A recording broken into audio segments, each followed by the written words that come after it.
agradecer la invitación a las autoridades de la casa. Si no, la verdad que tenía muchas ganas de hacer un lugar en la agenda para poder participar de este congreso que tiene un sabor especial para mí, que fui profe en 2010 y 2011 con esa primera camada de economistas que, si me los cuidan, se van a recibir dentro de un par de añitos. Y la verdad que volver a esta casa de estudios 3 años después, a este Congreso de Economía Política Internacional, en este marco, discutir esto en una universidad que se sitúa en el tercer cordón del conurbano, la verdad que para mí es fuente de satisfacción, de orgullo, con estas autoridades de esta universidad que supieron ser mis jefes en el pasado, así que la verdad que para mí es un placer absoluto, y reitero nuevamente el agradecimiento por la invitación, por dejarme entrar después de las cosas que hicimos hoy en Economía 1, cuando avanzábamos a los tumbos en un desafío que me parece que esta universidad ha tomado con toda la responsabilidad que el desafío amerita, que es realmente plantear una carrera de economía y plantear una discusión en materia de economía política internacional desde otro punto de vista. Y yo en ese sentido, cuando empezamos a hablar de economía en esta universidad, creo que a pesar de que somos una universidad muy joven, tenemos una ventaja clarísima, y que es que justo ahí, después del estallido de la peor crisis financiera internacional que uno pueda tener memoria desde los 30, esta universidad empezó a discutir, empezó a enseñar y empezó a hacer economía desde un punto de vista absolutamente distinto, desde un punto de vista reflexivo y crítico, que es absolutamente necesario, porque la verdad que cualquier casa de estudios que se precie de tal y que intente discutir economía a la luz de los hechos que empezamos a ver después de la caída de Lehman Brothers allá por 2008, debería revisar profundamente su programa, debería revisar profundamente su aproximación a la economía, debería revisar profundamente todas esas cosas y esas certezas que buena parte de la corriente principal de pensamiento económico que domina la mayoría de los programas de estudio creía como verdades reveladas y confirmadas, y después de ese estallido que hoy todavía tiene al mundo en vilo, se tuvo que revisar y empezar a discutir críticamente. Creo que en ese sentido no solo tiene una ventaja esta universidad, sino tiene una ventaja este panel, porque todos los que me acompañan, y ese es otro agradecimiento, la verdad, por poder compartir un panel con este nivel de expositores, más quien les habla. La verdad que es un placer enorme, pero aparte me parece que es un panel que tiene mucho sentido en este marco internacional en particular y en este marco local que nos toca transitar. La verdad que como antes en la palabra me precedió el presidente del Banco Central y abundó en cuestiones de la coyuntura económica argentina, que como decía Alejandro, me parece también muy sano hacerlo. Voy a tratar de reducir mi exposición, y en virtud del tiempo que tengo asignado y de la agenda, la verdad que pido disculpas por una cosa muy fea que voy a hacer, que es que voy a terminar y me voy a ir, pero realmente no lo tomen a mal mis colegas, sino es simplemente la tiranía de la agenda. Lo que voy a intentar hacer es comentar y reflexionar sobre algunas ideas que me parecen muy importantes para repensar el marco internacional, la economía internacional y también, ¿por qué no?, la economía local, allá 5 años vista de 6 años de esta crisis financiera internacional, que ya no es financiera, que ya no está solo alocada en Estados Unidos, que ya es económica, que ya es mundial, y que hoy por hoy ya empezamos a discutir esa última novedad que se nos ocurrió a los economistas respecto de si había o no había un desacoplamiento de las economías emergentes respecto de la dinámica mundial, o si, al contrario, esa crisis internacional llegó para quedarse y se va a expandir al mundo entero.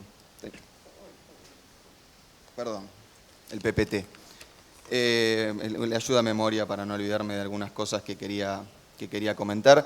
Y voy a intentar hacer foco en algunas cuestiones centrales desde el punto de vista de la teoría económica que empieza a cuestionar esta crisis y que es muy importante tenerlas en cuenta a la hora de aproximarse a la crisis, de analizarla, de repensar las medidas tanto globales como locales que nos pueden ayudar a salir de esa crisis, y también de repensar las carreras de economía, o las carreras de economía política, como deberían llamarse, que hoy sinceramente nos plantean este tipo de eventos como una falla, como una excepción a un modelo, como alguna ecuación adicional o alguna rigidez adicional que se tiene que incluir en algún modelo mainstream para lograr contemplar la dinámica de la crisis. Y la verdad que en lo que respecta a la dinámica de la crisis, lo que se vio rápidamente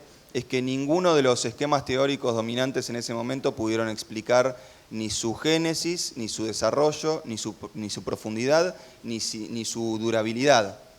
Yo no sé si ustedes recordarán que en el medio de la crisis, los economistas que tenemos esta necesidad de inventar metáforas simpáticas para que los auditorios no se aburran, empezamos a discutir la letra de la crisis. ¿Se acuerdan que discutíamos si era una B corta, o sea que era una crisis profunda, pero corta en duración? Después discutíamos si era una U, porque era una crisis profunda, pero un poco más larga en duración. Después algunos se comieron la curva, disculpen el tecnicismo, y empezaron a discutir si era una W, ¿no? O sea, si era una crisis, una expansión, una nueva crisis y una nueva expansión. Y después los pesimistas, que lo hay en todos los ámbitos del pensamiento humano, empezaron a discutir si era una L, es una caída y un estancamiento, ¿sí? La verdad que no tiene forma de letra, es lo primero que hay que decir, lamentablemente, porque sería muy cómodo explicarlo de esa manera, pero la verdad que esta crisis económica internacional ha tomado formas y ha tenido efectos y ha tenido dinámicas que de vuelta ningún tipo de aproximación mainstream a la cuestión puede dar cuenta. Pero creo que sí, con esta crisis han hecho eclosión dos aspectos centrales del pensamiento económico, que por lo menos en mi formación académica en particular, fueron dos de los núcleos más discutidos a lo largo de la carrera, más desarrollados, más investigados y más discutidos, digo, por mí y por algunos colegas, no tanto por la propia currícula de la carrera de economía, que son la neutralidad y en su versión ya casi obscena, la superneutralidad del dinero y la hipótesis de la eficiencia de los mercados. ¿Sí? Voy a tratar de acá no abundar en detalles teóricos, pero sí quiero, digo, por una cuestión de tiempo, la verdad que me encantaría, pero en 25 minutos hablar de solo una de esas dos cosas sería imposible. Pero la verdad que ahí a 1 año y medio de la crisis empezamos a escuchar a muchos economistas del mainstream decir que el dinero importa, cosa que negaron por los últimos 80 años aproximadamente. Esto es y quiere decir básicamente que las variables monetarias no pueden estar escindidas de las variables reales y que las variables nominales tienen efectos reales y que en ese sentido no podemos descansar en una metáfora de intercambio perfecto en ausencia de dinero, donde los precios relativos se conforman en torno a variables reales y tan tangibles como el capital, que después cuando uno intenta investigar qué es, no se entiende si es una cosa, un valor, una máquina, una entelequia. Y la segunda es la eficiencia de los mercados. Hipótesis que dice que los precios de los activos resumen de manera eficiente toda la información relevante para tomar decisiones y nos dan la información de, si se quieren, el precio real de ese activo y no su precio monetario. La verdad que esta hipótesis no es que sea una hipótesis absolutamente aceptada, no discutida y que de repente en 2008 nos dimos cuenta que teníamos que empezar a discutir, pero sí creo que el truco, por no decir otra cosa, del pensamiento mainstream, es plantear este tipo de hipótesis absolutamente falsas desde el punto de vista teórico e inmediatamente, dado lo ridículo y lo aempírico de sus resultados, empezar a trabajar en las excepciones, empezar a trabajar en las modificaciones a esa hipótesis madre que nos permiten dar cuenta de algunos desvíos que uno efectivamente ve. Entonces, los precios resumen la información relevante, obviamente solo si hay competencia perfecta. Los precios resumen la información relevante, pero obviamente solo si uno le da el tiempo suficiente como para que el mercado financiero ajuste y refleje esa dinámica. Los precios resumen toda la información relevante si los mercados están lo suficientemente interconectados, si la información está disponible para todo el mundo, etcétera. Con lo cual, a partir de esa hipótesis madre, uno empieza a construir una serie de excepciones donde ve qué pasa si no hay información perfecta, si los mecanismos de ajuste llevan un poco de tiempo, si hay algunos actores que tienen más peso que otros, etc. Yo, para no abundar en ejemplos de otras ciencias que desconozco, la verdad que la economía es la única que conozco y la conozco bastante poco, digo que es como que la física empezara diciendo que las cosas caen para arriba. Y acto seguido dijera, bueno, pero hay una serie de excepciones por las cuales las cosas y las economías pueden caer hacia abajo. Entonces es claro que uno se va a pasar la vida viendo qué rigidez adicional, qué épsilon adicional tiene que modelar para explicar que las cosas caen para abajo. Pero la hipótesis madre es que las cosas caen para arriba. Y eso me parece que es lo que nos ha impedido una discusión seria, responsable y teóricamente robusta en materia de mercados financieros. Hipótesis que algunos heterodoxos critican desde el punto de vista de la ausencia de competencia perfecta. Igual que nos pasaba en el mercado de trabajo, igual que nos pasaba en el mercado de bienes, igual que nos pasaba en el mercado de crédito, muchas posiciones heterodoxas han empezado a criticar la posición de la hipótesis de mercados eficientes, criticando uno de sus supuestos centrales, que es la competencia perfecta. O la información perfecta, podemos discutir en cada uno de esas versiones más de manual, dónde está ese supuesto y de qué forma aparece.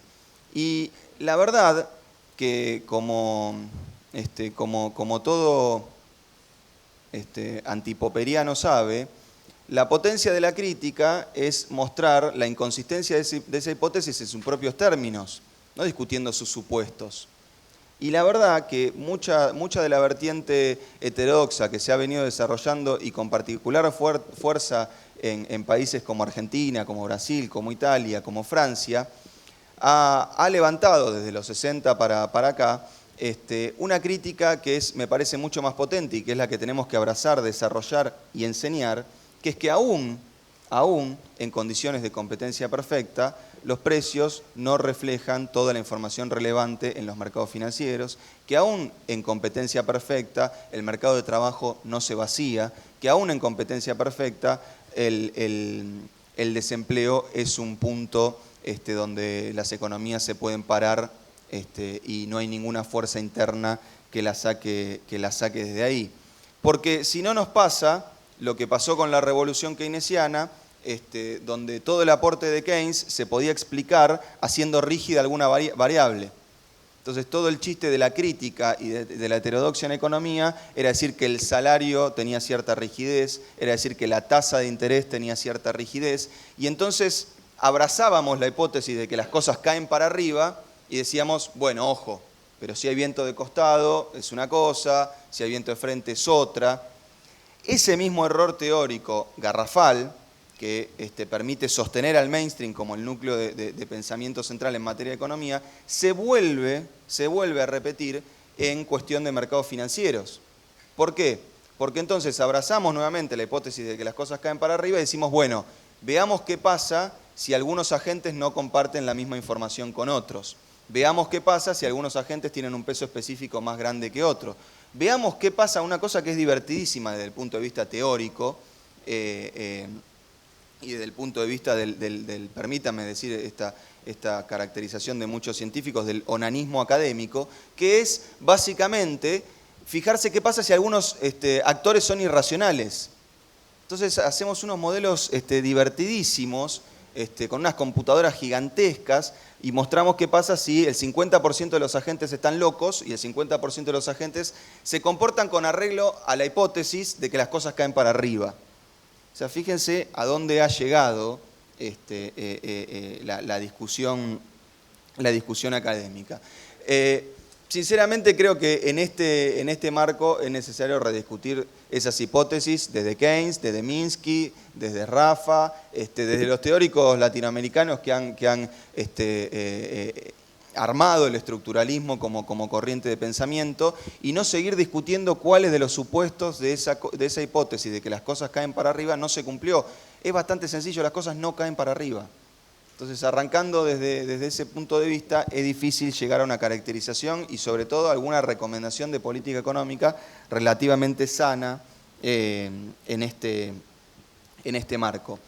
¿Y por qué empiezo hablando de la hipótesis de los mercados eficientes? Porque la verdad que cuando muchos teóricos provenientes de corrientes alternativas al mainstream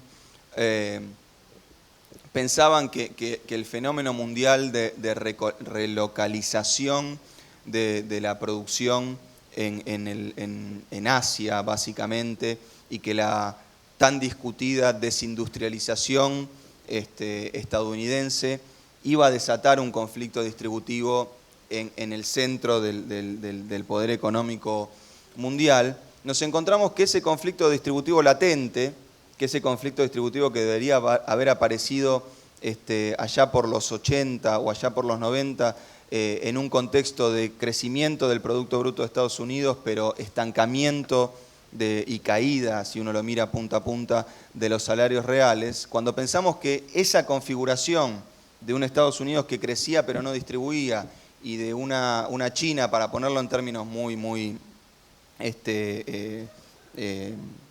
maniqueos, diría casi, y una China que producía y vendía hacia Estados Unidos, cuando se pensó que ese conflicto distributivo en Estados Unidos estaba latente y estaba a punto de explotar, nos encontramos con que justamente ese núcleo teórico era el que a su vez explicaba lo que fue el principal paliativo, el principal dulce que permitió silenciar el conflicto distributivo en Estados Unidos, que fue el crecimiento exponencial de las finanzas, el crecimiento exponencial de los mercados financieros, el crecimiento exponencial del crédito, y del crédito no solo en su faceta respectiva a la inversión, sino en su faceta respectiva al consumo. O sea que de repente el mundo parecía haber inventado la pólvora, porque el producto crecía, estoy hablando ahora de Estados Unidos, el salario real caía, pero el consumo aumentaba. Entonces parecía que habíamos encontrado la pólvora. Podíamos crecer sin demandas salariales, pero al mismo tiempo podíamos satisfacer necesidades de consumo cada vez más grandes y mejorar las condiciones de vida de los centros económicos mundiales. Esa hipótesis de mercados eficientes es, entre otras cosas, la que permitió explicar que el precio de las hipotecas subprime en Estados Unidos reflejaba toda la información necesaria para tomar una decisión de inversión en esas hipotecas. Que la refinanciación de hasta 3 y 4 veces el valor de la propiedad de un norteamericano era sostenible porque el mercado financiero estaba arbitrando correctamente ese riesgo. Y la verdad, cuando uno mira ese mundo, se encuentra con ese fenómeno por un lado y se encuentra con el fenómeno de los emergentes por el otro. Fenómeno que está siendo discutido en el mundo entero y en particularmente en Argentina últimamente he visto algunos trabajos, y en Brasil también he visto algunos trabajos que buscan discutir esta hipótesis del desacoplamiento de las economías emergentes, pero me parece que es una hipótesis interesante para discutir porque objetivamente el mundo ha cambiado. Y creo que el punto de quiebre de los 2000 es muy claro. Cuando uno mira la dinámica mundial entre el 90 y los 2000, la mitad del crecimiento mundial era explicado por los emergentes. Y cuando mira esa misma dinámica entre los 2000 y hoy, 3/4 de lo de lo que creció el mundo está explicado por los emergentes. ¿Sí?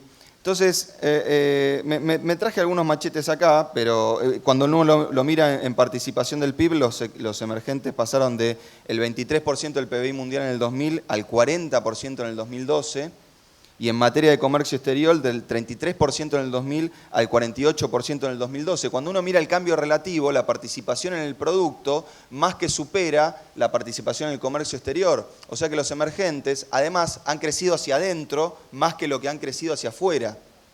Lo cual viene a cuestionar también un poco la hipótesis de que seguimos en un mundo donde China crece por la sola receta mágica de salarios bajos y exportación al mundo. La verdad que cuando uno mira los factores que explican el crecimiento chino en los últimos 10, 15, 20 años, la cosa ha empezado a cambiar radicalmente. Y creo que este tipo de congresos es muy adecuado para empezar a discutir estas cosas que nadie parece discutir. Porque cuando uno agarra cualquier aproximación mainstream a China, se encuentra o con institucionalistas que poco pueden explicar de las instituciones chinas en el sentido profundo, o con macroeconomistas que configurando 3 o 4 variables centrales explican la dinámica de crecimiento. Digo de China, como podría decir de India, como podría decir de muchos países que están asomando en el último tiempo. Pero, y para no extenderme mucho más, cuando me invitaron a este congreso reflexionaba sobre qué puede decir uno respecto de la crisis internacional, casi como que hemos aprendido de la crisis internacional. Yo creo que los economistas heterodoxos hemos tenido ese sabor amargo que muchas veces tienen las madres, muchas veces tienen las esposas, muchas veces tienen los esposos, para que no me acusen de nada, que es decir, te lo dije. Que es decir, te lo dije. La verdad que es un sabor muy amargo porque uno dice, viste que los mercados financieros no eran eficientes, acá tenemos la recesión más bruta desde los 30. Viste que la crisis no era solo financiera, era económica. Uno no es que se ponga contento porque sus predicciones o su aproximación teórica a la explicación de la realidad económica era certera a costa del hambre de millones, pero sí toma en cuenta que si uno no se aproxima a esa problemática desde una teoría alternativa, puede volver a caer en los mismos errores que está hoy por hoy cayendo el mundo. Hoy por hoy cayendo el mundo. Miren, hace poquito me encontré con el informe del, creo que se llama algo así como Financial Stability Board o algo por el estilo, que es un bicho que armó el G20 para mirar justamente las condiciones de sostenibilidad financieras del mundo. Y en particular el Financial Stability Board lo que ha estado investigando es la dinámica, la composición y la evolución de lo que se ha dado en llamar el shadow banking, o los bancos en las sombras, no sé bien cómo traducirlo al castellano. O sea, cómo ha ido evolucionando esa hoja de balances que está íntimamente relacionada con la hoja de balance de los bancos, pero que no está posicionada en la propia hoja de balance de los bancos y que en consecuencia no está sujeta a la regulación de las autoridades monetarias del mundo. Y la verdad que los datos son un poco espeluznantes y me los anoté acá porque la verdad que hasta las cifras son difíciles de ponderar. El Financial Stability Board mira el shadow banking a nivel mundial y está llegando hoy a explicar el 86% del Producto Bruto Internacional y el 90% de la intermediación financiera internacional. El tamaño del shadow banking era en 2002 de 26 trillions. Lo digo en inglés porque es el trillions que lleva 12 ceros y no 18. Pero déjenme decir trillones, así no más en criollo. 26 trillones en 2002. 62 trillones en 2007. Y 67 trillones en 2011. Eso es el 111% del 86% del Producto Bruto Mundial. O sea, para ponerlo en concreto, antes de la crisis, el shadow banking, en criollo, donde estaban las hipotecas basura, donde estaba anidada la crisis subprime, el tamaño de esa nueva estructura financiera que se generó en el mundo era de 62 trillones de dólares. Hoy, 5 años después de esa crisis, es de 67 trillones. A mí me dio pavor saber que el Financial Stability Board hace una nota a este crecimiento del shadow banking diciendo, bueno, pero la participación relativa del shadow banking ha caído. En 2007 era del 27%, y en 2011 era del 25%. Y estos son datos de 2011. O sea que vaya a saber uno dónde está el shadow banking en términos relativos en 2013. Digo, para ponerlo en números, Estados Unidos tiene un sector bancario en las sombras, esto va a ser título de los diarios, de 23 trillones. Y Europa, la zona euro, tiene un sector bancario en las sombras de 22 trillones. O para ponerlo en perspectiva, y acá me anoté los números y ayer hacía la cuenta con el Excel y me pegué un mareo bárbaro porque hay que poner muchos ceros. Claro, pues son 12 ceros de una cosa que está en millones, o sea que y te sale una E en el Excel, que los economistas nunca supimos qué es el número E, pero bueno, la gente en general. Eso es básicamente 110 veces el tamaño de la economía argentina. El sector bancario en las sombras es 110 veces el tamaño de la economía argentina. Bueno, ustedes dirán Argentina. O 4 veces la economía de Estados Unidos. O sea, hay activos financieros tradeando libres por el mundo bajo la normativa de absolutamente nadie, bajo el control de absolutamente ninguna autoridad monetaria, por 4 veces el tamaño de la producción de Estados Unidos. O sea, yo no tengo conclusiones muy sofisticadas sobre esto. Simplemente digo, es una casualidad que haya explotado en 2008. Y es una casualidad que hayamos arrancado más o menos de vuelta en 2010 y 2011. Claro que cuando empezamos a arrancar de vuelta y a encapsular la crisis y a afectar a los focos de la crisis y a recuperar lo que la crisis nos hacía perder, los economistas empezamos nuevamente a inventar una magia teórica que realmente yo creo que es el último grito del neoliberalismo, que es esta hipótesis del ajuste expansivo. Una hipótesis ya tan demencial que indica que cuando, y aparte fíjense porque tiene un componente de autocrítica keynesiana la hipótesis del ajuste expansivo. Yo me tomé el trabajo de leerla en detalle. Y la hipótesis del ajuste expansivo, no sé si le estoy dando un nombre criollo, es ajuste expansivo, ¿no? Sí, no tiene ninguna, la traducción creo que es esa. Cuando uno lee la configuración del ajuste expansivo, los propios teóricos del ajuste expansivo, el FMI, digo, no es que hay ningún revolucionario en puerta, contempla los efectos recesivos del ajuste fiscal. Pero básicamente el truco está en decir que las señales y las configuraciones de precios relativos que permiten ese ajuste configuran una dinámica de crecimiento para el mercado que más que compensa los efectos recesivos del ajuste. ¿Se entiende? Esto es como que a vos te digan, mirá, si vos adelgazás la vas a pasar mal, pero vas a correr más rápido. O sea que bancate un poco el hambre y después corres más rápido. Hago esta hipótesis, no por casualidad, sino para traer una metáfora de la medicina con la que siempre intento explicar cómo funciona la economía y bajar a tierra un poco esa consideración de 20 minutos nada más me quedan, Tomás. Bueno, voy a hacerlo posible. 2, ok. Para hacer un poco, para bajar a tierra esta frase de Marx de que si la ciencia y el sentido común coincidieran, la ciencia no tendría prácticamente sentido. Cuando uno hace, esto es medio denigrante para el que habla, pero cuando uno hace una dieta, la recomendación de los médicos es bastante clara. Vieron que a uno le dan el papelito de la dieta y dice, si como todo esto exploto, hay que comer cada 3 horas, 6 comidas por día, 7 comidas por día, ¿cómo voy a adelgazar comiendo más? Es un contrasentido.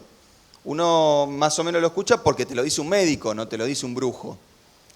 A mí un médico me lo explicó una vez claramente, no importa en qué circunstancias, y me dijo, mira, la mejor forma de engordar es hacer la dieta de los luchadores de sumo. Digo, ¿cuál es la dieta de los luchadores de sumo? Es el ayuno. El ayuno diario y hasta de 3 o 4 días. ¿Por qué? Porque el cuerpo humano tiene ciertos mecanismos de defensa. Cuando uno no come, el cuerpo lo que hace inmediatamente es acumular grasas, porque se configura como en una situación de desierto. Entonces dice, che, hace mucho que no me bajan comida, debe pasar algo jodido, por las dudas acumulemos. Y entonces cuando uno le baja comida nuevamente, acumula todavía más. En criollo, si vos comés un helado después de 14 horas de ayuno, te engorda más que si lo comés después del desayuno. Porque el cuerpo lo primero que agarra, lo retiene. La economía no funciona como una economía hogareña, donde si uno ahorra más, después es más rico. Funciona exactamente a la inversa. Y ese es el único aporte, y el inmenso aporte, pero el central, no quiero decir único, el central aporte de Keynes, que explicó que si la economía entra en una recesión, las tendencias a achicarse cada vez más son cada vez más fuertes y no hay nada que lo pare. Y que entonces el Estado se tiene que dar cuenta que tiene que gastar más de lo que le ingresa, regla que quebraría a cualquier hogar, pero que podría sacar a una economía de la recesión. O sea que cuando yo escucho muchas veces en la televisión estas recetas mágicas, dicen, miren, es como en casa, si usted gasta más de lo que tiene, está jodido. Y bueno, ¿qué quiere el Estado? Si lo hace el Estado, imagínese, es peor, si es como un montón de casas multiplicadas.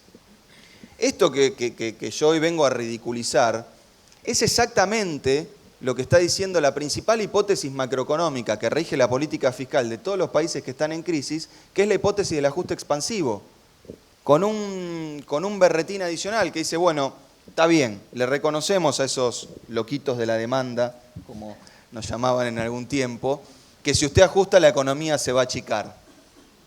Pero quédese tranquilo que la señal que va a dar, diría yo, de disciplinamiento salarial, de prevalencia de las finanzas, de ajuste, de empobrecimiento de la clase trabajadora, de apertura comercial, las señales que va a dar son tan buenas que el mercado se lo va a llevar puesto y que el crecimiento va a ser tan grande que eso que usted sufrió por el ajuste, más que lo va a haber compensado por el crecimiento mundial. La verdad que, y con esto termino, la verdad que el contexto internacional hoy para Argentina plantea este tipo de desafíos, este tipo de disyuntivas y este tipo de repensar la política económica externa e interna desde una aproximación teórica distinta, no solo porque estamos convencidos de eso, sino porque nos ha demostrado el mundo que las principales aproximaciones han resultado erradas. Y realmente en este contexto donde si yo lo tuviera que explicar en una clase de macro,